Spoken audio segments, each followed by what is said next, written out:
Hello बच्चे, नमस्कार। स्वागत है आपका हेमंत क्लासेस में। और बच्चे, आपका आज का टॉपिक है boats and streams. According to me बच्चे, बोट एंड स्ट्रीम्स आपका बहुत आसान टॉपिक है। बस आपको 2-3 टर्म्स का मतलब पता होना चाहिए। आइए बच्चे, बिना टाइम वेस्ट के स्टार्ट करते हैं आपका बोट एंड स्ट्रीम्स। क्योंकि बच्चे आप समझ रहे हैं इसका मतलब का होता है नाव व धारा। नाव व धारा, ठीक है बच्चे। ये सब चैप्टर आप एक तो बोट एंड स्ट्रीम्स एंड आपका ट्रेन्स, आप उसी सीक्वेंस में पढ़े, यानी पहले आपको स्पीड, डिस्टेंस एंड टाइम पढ़ना पड़ेगा। जिस ऑर्डर में आपके चैप्टर्स को लगाया गया है, आप उसी ऑर्डर्स में बच्चे इन सभी चैप्टर्स को पढ़िए, तभी आपके लिए बच्चे ये कोर्स फ़ायदेमंद रहेगा। मैंने बोला, ऐसा मान लीजिए कि यहाँ मेरा घर है, ठीक है, और मेरा घर एक झील के किनारे पे है और मैं रोज़ यहाँ अपनी नाव को बांध देता हूँ, ठीक है। और यहाँ पर ये शांत जल है, यानी ठहरा हुआ पानी है, स्टिल वाटर है, ठीक। अब इसके यहाँ इसमें चप्पू भी बंधा हुआ है। मैं रोज़ सुबह इसको चप्पू के सहारे चलाता हूँ। ये शांत जल होते होते यहाँ पर एक पॉइंट आता है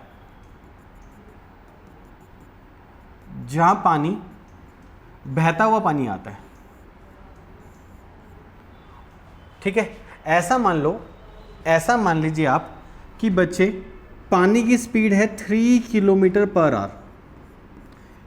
इस पानी की स्पीड है 3 किलोमीटर पर आवर, और जो मैं चप्पू से चला रहा हूँ, ऐसा मान लो कि चप्पू से जो स्पीड आ रही है वो आ रही है 7 किलोमीटर पर आवर। जब अपने हाथों की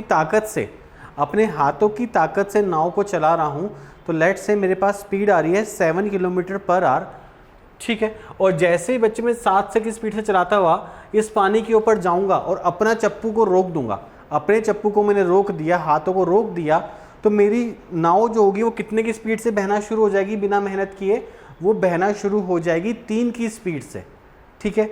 लेकिन बच्चे, मैं अपने हाथों का भी इस्तेमाल करूंगा और चप्पू को चलाना शुरू करूंगा, तो 7 की स्पीड वो, 3 की स्पीड ये, जो रिजल्टेंट स्पीड होगी वो हो जाएगी 10 kilometre per hour. I hope आपको ये बात समझ में आ रही है। ये स्पीड आपकी हो जाएगी 10 किलोमीटर पर आवर। अब मैं पूरा दिन यहाँ पर, जहाँ पर मेरा कार्य क्षेत्र होगा, जहाँ मैं कहीं काम करता हूँ, पूरा दिन यहाँ रुकूंगा। और शाम के टाइम, यानी मैं सुबह पहुँचा, अपनी नाव को मैंने यहाँ बांध दिया, शाम के टाइम मैंने दोबारा चप्पू चलाना शुरू किया, और जब मैं वापस आना शुरू करूँगा घर की तरफ, तो मेरी स्पीड तो कितनी है? 7 किलोमीटर पर आवर की स्पीड आएगी चप्पू के साथ। लेकिन जब मैं इसके ऊपर पहुंचूंगा और अगर मैं चप्पू को रोक दूं, तो बच्चे ये पानी मुझे वापस से मेरे ऑफिस की तरफ धकेलेगा। तो इसका मतलब क्या हो, मुझे चप्पू चलाना पड़ेगा। और बच्चे, 7 की स्पीड से जब मैं चप्पू को चलाऊँगा और 3 की स्पीड से पानी मुझे वापस पीछे धकेलेगा, तो बच्चे मेरे पास जो रिजल्टेंट स्पीड आएगी वो आएगी 4 किलोमीटर पर आवर, ठीक है। 4 किलोमीटर पर आवर। आप देख रहे हो कि बच्चे यहाँ पर आपकी 2 स्पीड जनरेट हुई। एक में आप पानी के साथ बहते हुए निकल गए और एक में आप पानी के विरुद्ध बहे, ठीक है। जब आप पानी के साथ बहेंगे तो उसको बोलते हैं डाउन स्ट्रीम। पानी के साथ बहने को बोलते हैं साथ साथ, यानी आप साथ साथ बहे पानी के। जिस दिशा में पानी बह रहा था उसी दिशा में आपकी नाव गई। लेकिन जब आप विरुद्ध बहते हैं, धारा के विरुद्ध बहते हैं, तो उसको बोलते हैं अपस्ट्रीम। यानी यहाँ पर आपने क्या किया? धारा के विरुद्ध बहना शुरू किया,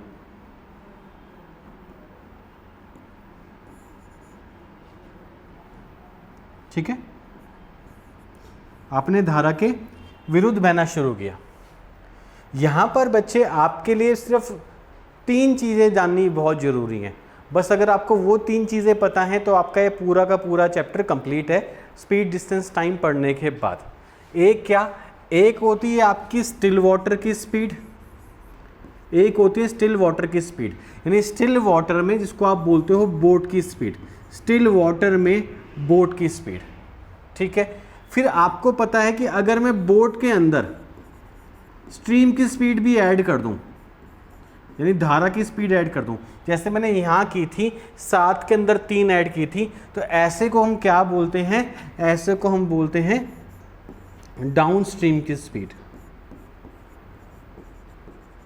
लेकिन अगर मैं बोट में से स्ट्रीम की स्पीड घटा दूं, अगर मैं बोट में से स्ट्रीम की स्पीड घटा दूं तो ये बन जाएगा बच्चे आपके पास अपस्ट्रीम की स्पीड। जैसे मैंने 7 में से 3 घटाया और मैं वापस आने लगा तो बच्चे ये बन जाएगी मेरी धारा के विरुद्ध की स्पीड, ये हो जाएगी आपके लिए अपस्ट्रीम की स्पीड। मैंने बोला बोट की स्टिल वाटर की स्पीड होती है, जब शांत जल में नाव कैसे चलती है उसको बोलते हैं स्टिल वाटर की स्पीड। जब बोट बहती है धारा के साथ उसको बोलते हैं डाउनस्ट्रीम की स्पीड, और जब बेटे बोट बहती है धारा के विरुद्ध तो उसको बोला जाता है क्या, अपस्ट्रीम की स्पीड। चलिए आपके कॉन्सेप्ट को बिल्ड करने के लिए मैं कुछ क्वेश्चंस आपको समझाता हूँ। जैसे मैंने बोला कि अगर बोट स्ट्रीम की स्पीड आपको दे रखी हो और मैं ये चाह रहा हूँ कि आप डाउनस्ट्रीम और अपस्ट्रीम की स्पीड बताओ, तो वो कैसे कैलकुलेट करोगे। मैंने बोला अगर बोट की स्पीड है 3 और स्ट्रीम की स्पीड है 1, ठीक है, अगर बोट की स्पीड है 3 और स्ट्रीम की स्पीड है 1, तो आपके लिए डाउनस्ट्रीम की स्पीड कितनी हो जाएगी, आप बोलेंगे दोनों का सम 3 और 1 4, और अपस्ट्रीम की स्पीड कितनी हो जाएगी, आप बोलेंगे 3 - 1 हो जाएगा 2, ठीक है। अगर मैं बोलूँ 5 और 2 आपको दे दूँ तो डाउनस्ट्रीम की स्पीड आपके लिए कितनी हो जाएगी, आप बोलेंगे डाउनस्ट्रीम की स्पीड हो जाएगी 7, और अपस्ट्रीम की स्पीड कितनी हो जाएगी, आप बोलेंगे 3। अगर मैं आपको ये 6 दे दूँ और ये 1 दे दूँ तो आप सीधा बोलेंगे, ठीक है, आप सीधा बोलेंगे कि डाउनस्ट्रीम की स्पीड हो जाएगी 7, अपस्ट्रीम की स्पीड कितनी हो जाएगी 5। अगर मैं आपको यहाँ पर बोट की स्पीड 9 दे दूँ, 2 की स्पीड आपको स्ट्रीम की दे दूँ, तो 11 स्पीड हो जाएगी आपकी डाउनस्ट्रीम की और 7 स्पीड हो जाएगी आपकी अपस्ट्रीम की, ठीक है। ऐसे मैं बोल रहा हूँ कि अगर मैं 11 स्पीड आपको बोट की दे दूँ और 4 स्पीड आपको यहाँ दे दूँ तो डाउनस्ट्रीम की स्पीड हो जाएगी 15 और 7 स्पीड हो जाएगी आपकी अपस्ट्रीम की। आई होप आपको मेरी ये बात समझ में आ रही है। और लास्ट अगर मैं आपको दे दूँ 7 स्पीड दे दूँ इसकी और 2 स्पीड दे दूँ स्ट्रीम की, तो बच्चे सॉरी बच्चे 9 स्पीड हो जाएगी आपकी डाउनस्ट्रीम की और 5 स्पीड हो जाएगी आपके पास अपस्ट्रीम की। आई होप आपको यहाँ तक एक एक चीज़ समझ में आ रही है, ठीक है। आई होप आपको यहाँ तक एक एक बात समझ में आ रही है। अब आप नोटिस करने वाली चीज़ क्या है, मैं आपको वो चीज़ समझाता हूँ। आपने कुछ भी नहीं किया, जब आपको डाउनस्ट्रीम की स्पीड निकालनी थी, जब आपको डाउनस्ट्रीम की स्पीड निकालनी थी तो आपने कुछ भी नहीं किया, आपने कर दिया बोट प्लस स्ट्रीम की स्पीड, ठीक है। जब आपको अपस्ट्रीम की स्पीड निकालनी थी तो आपने क्या कर दिया, बोट माइनस स्ट्रीम की स्पीड। यानी आपने कुछ नहीं किया, आपने इन दोनों वैल्यू से ये दोनों वैल्यू निकाली।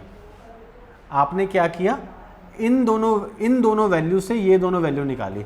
लेकिन कभी कभी क्या होता है कि आपको डाउनस्ट्रीम और अपस्ट्रीम की वैल्यू से बोट एंड स्ट्रीम की वैल्यू निकालनी होती है। तो इस चीज़ को लिख लो कि कभी आपको बोट की स्पीड निकालनी हो, अगर आपको बोट की स्पीड निकालनी हो तो इसका फॉर्मूला हो जाता है downstream plus upstream divide by 2। वहीं पर अगर आपको स्ट्रीम की स्पीड निकालनी हो तो इसका फॉर्मूला हो जाता है downstream minus upstream divide by 2। मैं आपको यहीं से प्रूव करके दिखा देता हूं। अगर इन दोनों डाटा से मुझे वापस यहां पर जाना हो तो 4 और 2 हो जाएगा 6, बोट की स्पीड निकाला हूँ, 4 2 6, 6 भाग 2 कितना हो जाएगा 3, यानी स्ट्रीम बोट की स्पीड आ जाएगी 3। 4 - 2 हो जाएगा 2 और 2 भाग 2 कितना हो जाएगा 1, स्ट्रीम की स्पीड आ जाएगी 1। 7 3 10, 10 भाग 2 हो जाएगा 5, बोट की स्पीड आ जाएगी 5। 7 में से 3 गए 4, 4 भाग 2 कितना हो जाएगा 2, ये आ गई आपकी स्ट्रीम की स्पीड। 7 5 12, दोनों का सम करके डिवाइड बाय 2 कर दोगे तो बोट की स्पीड, डिफरेंस करके डिवाइड बाय 2 कर दोगे, 2 भाग 2 आपकी स्ट्रीम की स्पीड। बच्चे 11 7 18, 18 भाग 2 कर दोगे तो बच्चे आपके बोट की स्पीड। 11 में से 7 गए 4, 4 भाग 2 तो बच्चे 2 आ जाएगा, ये हो जाएगी आपके पास स्ट्रीम की स्पीड। 15 और 7 22, 22 भाग 2 हो जाएगा आपकी बोट की स्पीड। 15 में से 7 गए, रह जाएगा 8, 8 भाग 4 हो जाएगा 8 भाग 2 हो जाएगा आपकी 4 स्ट्रीम की स्पीड। 9 5 14, सम करके डिवाइड बाय 2 करोगे तो बोट की स्पीड, डिफरेंस करोगे तो 4 भाग 2 करोगे तो आ जाएगा 2। ये हो जाएगी प्यारे बच्चे आपके पास स्ट्रीम की स्पीड। आई होप आपको यहाँ तक बच्चे एक एक बात बिल्कुल क्लैरिटी में है। ठीक है, मैं आपको बस 1-2 क्वेश्चंस और समझा देता हूँ। आपके जो प्रैक्टिस क्वेश्चंस होंगे वो नेक्स्ट शीट में हम करेंगे। यहाँ तक की बातें बच्चे आप एटलीस्ट 2 बार जरूर पढ़ लेना। मैंने आपसे 2-3 क्वेश्चंस पूछ लेता हूँ। जैसे मैंने फर्स्ट क्वेश्चन पूछा कि अगर डाउनस्ट्रीम की स्पीड मेरे पास 9 किलोमीटर पर आवर है, तो मैं आपको बता दूं कि स्ट्रीम की स्पीड अगर इसके अंदर 2 किलोमीटर पर आवर है तो बताओ बोट की स्पीड कितनी होगी। फर्स्ट क्वेश्चन आपको ये बताना है। दूसरा, आपको बोट की स्पीड भी बतानी है और आपको यहां पर अपस्ट्रीम की स्पीड भी बतानी है। दूसरा, अगर बोट की स्पीड 5 किलोमीटर पर आवर है और स्ट्रीम की स्पीड 2 किलोमीटर पर आवर है, तो आपको बताना है डाउनस्ट्रीम की स्पीड और अपस्ट्रीम की स्पीड अलग अलग क्या होगी। ठीक है, करते हैं स्टार्ट।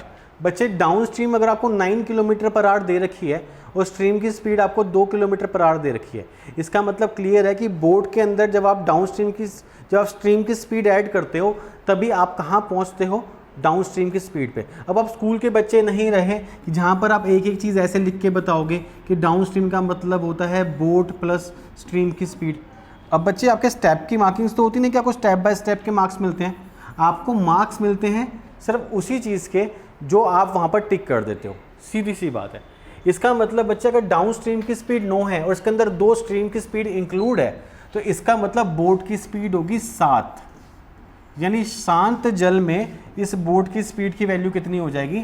शांत जल में इस बोट की स्पीड की वैल्यू हो जाएगी 7 किलोमीटर पर आवर। अब इस बात को समझो, आपने डाउन स्ट्रीम में से स्ट्रीम की स्पीड को माइनस किया तो आप बोट की स्पीड पर पहुंच गए। इस बात को समझना कि आप दोबारा से इसमें से स्ट्रीम की स्पीड माइनस कर देंगे तो आप अपस्ट्रीम की वैल्यू पे आ जाएंगे।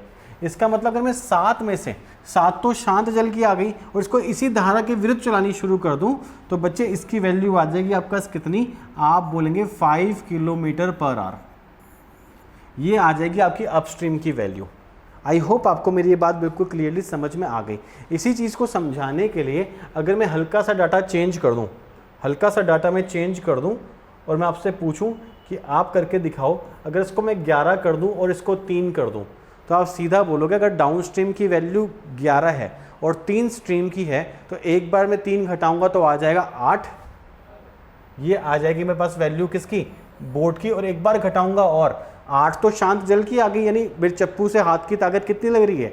8 किलोमीटर पर आवर की लग रही है। और जब मैं इसको धारा के विरुद्ध चलाऊंगा जहाँ पर वो 3 की स्पीड से मुझे वापस धकेलेगा 8 की स्पीड को, तो बच्चे मेरे पास स्पीड बन के कितनी आएगी? आप बोलेंगे 5 kilometre per hour. I hope आपको मेरी ये बात समझ में आ रही है। और एक बार ये क्वेश्चन भी देख लो, 5 और 2 की स्पीड से जो मेरे पास डाउन स्ट्रीम की स्पीड बनेगी वो बनेगी 7 किलोमीटर पर आवर और जो अपस्ट्रीम की स्पीड बनेगी वो बनेगी 3 किलोमीटर पर आवर।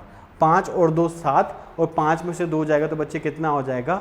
आप बोलेंगे 3 किलोमीटर पर आवर। एक लास्ट क्वेश्चन आप और बता दो, मुझे बहुत अच्छा लगेगा बच्चे। अगर आपको डाउन स्ट्रीम की स्पीड देखिए 18, अपस्ट्रीम की स्पीड देखिए 12 और आपसे बोल दे कि बताओ बोट की स्पीड कितनी है और स्ट्रीम की स्पीड कितनी है, तो आप सीधा बोलोगे दोनों का सम करके डिवाइड बाय 2 कर दें तो 18 12 30, 30 भाग 2, तो आप बोलोगे 15 स्पीड हो जाएगी बोट की। दोनों का डिफरेंस करके डिवाइड बाय 2 कर दोगे तो आपकी आ जाएगी स्ट्रीम की स्पीड।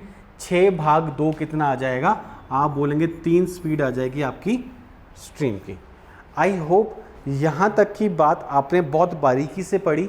नेक्स्ट क्लास में बच्चे आपके जो 20 से 22 क्वेश्चन हम लोग कराएंगे वो हर तरीके से सफिशिएंट हैं और यहाँ वो क्वेश्चन करने के बाद आप एग्ज़ाम के किसी भी क्वेश्चंस को कर पाएंगे। बस बच्चे मेरी दोबारा से आपसे वही रिक्वेस्ट कि चैप्टर्स को आप सीक्वेंस में देखिए जिस ऑर्डर में लगाया गया है, क्योंकि यहाँ के जितने भी कॉन्सेप्ट्स हैं वो स्पीड डिस्टेंस टाइम में बताए गए हैं। ठीक है, आशा करता हूँ बच्चे आपको आज का सेशन अच्छा लगा होगा। मिलेंगे आपसे आपकी अगली क्लास में, तब तक के लिए आप सभी को जय हिंद और जय भारत।